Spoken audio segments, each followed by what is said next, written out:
Kung sa cellphone may prepaid load, nako sa kuryente, magkakaroon na rin po ng ganito. Alamin sa pagtutok ni Sandra Aguinaldo. Sabon, shampoo, toothpaste, ilan lamang yan sa mga gamit na nabibili natin ng pautay-utay sa mga sari-sari store.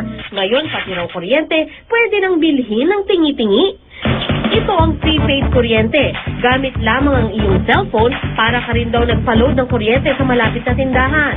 Dahil sa halagang 100 pesos, makukonsumo mo na ang iyong kuryente sa pamamagitan ng tinatawag na electric load o e-load na pwedeng umabot sa 2 hanggang 3 araw. Before, pagka naputulan ka ng kuryente, pupunta ka sa branch office or sa bayad center, magbabayad ka pa ng reconnection fees at mamamanage na nila yung electric power nila in a better way.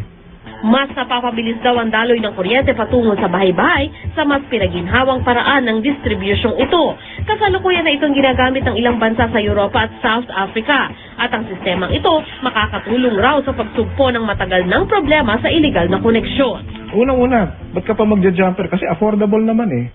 Di ba? Ang mga nagja-jumper lang naman ng mga kababayan natin, yung talagang dahil naputulan, dahil walang pambayad, pero kailangan ng kuryente.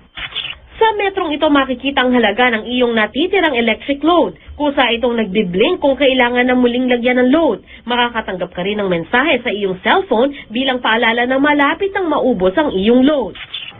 Pero ang tanong, approved naman kaya ang sistemang ito sa ating mga kababayan? Sa akin yun mas, yung pipila pa rin sa Meralco. Kasi masigurado. Sa ngayon, sa hirap ng pera, sa hirap ng buhay, mas maganda yung ganun. Mas kaysa yung sa ginagawa ngayon. Mas okay yung prepaid. Yung continuous yung gamit mo ng kuryente. So pag nag-cut off siya, cut mo ka kagad sa di ba? Ano pa, tawag doon, abala pa sa oras.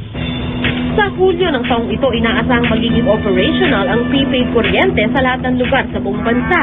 Matapos maaprubahan ng Energy Regulatory Commission ang ilang electric cooperatives na katulong sa pagpapalaganap ng makabagong teknolohiyang ito. Sandra Aguinaldo, nakatutok, 24 oras.